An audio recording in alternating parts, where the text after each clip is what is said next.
What's up, guys, and welcome to my review for the highly anticipated sequel, Inside Out 2. This comes to us from Pixar. It's their 28th feature film, and this time around it's not directed by Pete Docter. He is an executive producer on this, but now Riley's a little older as she was in the first film, and she's hitting puberty. And along with that, we get new emotions that are going to take over her mind: joy, disgust, anger, sadness.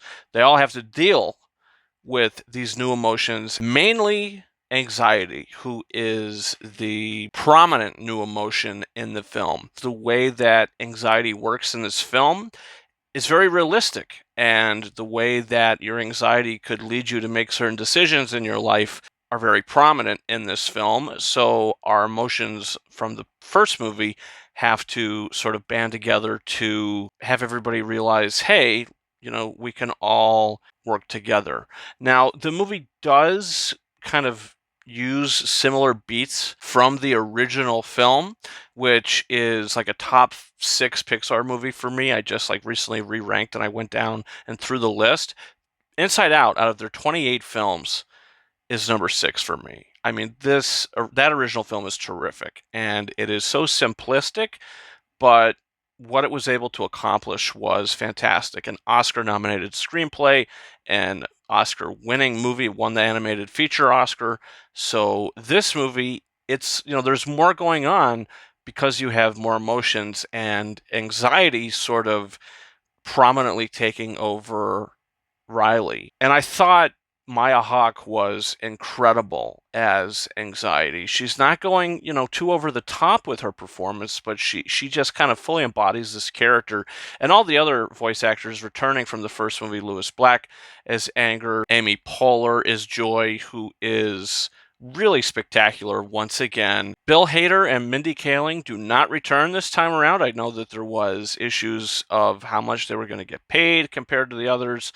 Not too sure the details of that, but they didn't return this time around. And the voice of Fear in this movie is Tony Hale, who also voiced Forky, but he's doing an incredible job at, doing a Bill Hader impression. So the voice acting really worked for me. And the new voice actress who's playing Riley in this film did a great job. The animation was beautiful. The score this time around is not composed by Michael Giacchino, and it's kind of noticeable at times. I think that the score for the movie, when they use the original themes, are very good. There's certain tracks throughout the film that do feel very reminiscent to that original Inside Out score. But overall, I feel like if Giacchino did the score to the movie, it would have, I don't know. I like the score. I didn't love the score. The movie is only 1 minute longer than the original film, but it flies by. The pacing is great. The new emotions, other than anxiety, you have envy, you have ennui, and embarrassment. Now, Envy, voiced by Ayo Edebiri, was really good, and, she had some things to do throughout the film. The other two emotions, embarrassment and ennui, they don't really have anything to do. So I feel like they didn't want to just add 2 new emotions. They wanted to add a couple extra ones as well. Other than those minor things, like the 2 new emotions not having much to do, some of the familiar beats that it takes from the first movie. I mean, this is a terrific sequel, and it's probably my second favorite Pixar sequel behind Toy Story 3. I do think I liked this more than Toy Story 4. I don't know. I'm going to have to sit with that for a little longer. But overall, this is one of the best films of the year. And I would love for them to do an Inside Out 3, but, they're only going to be able to go so far because as you get older, things get a little more mature, and there's things that you can't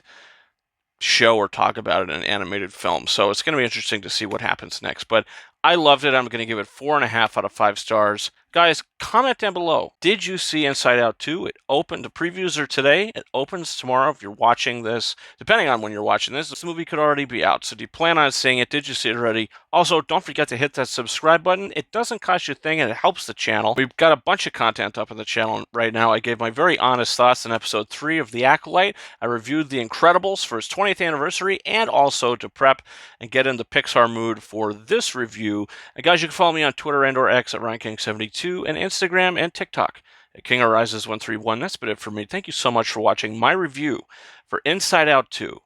And until next time, over and out.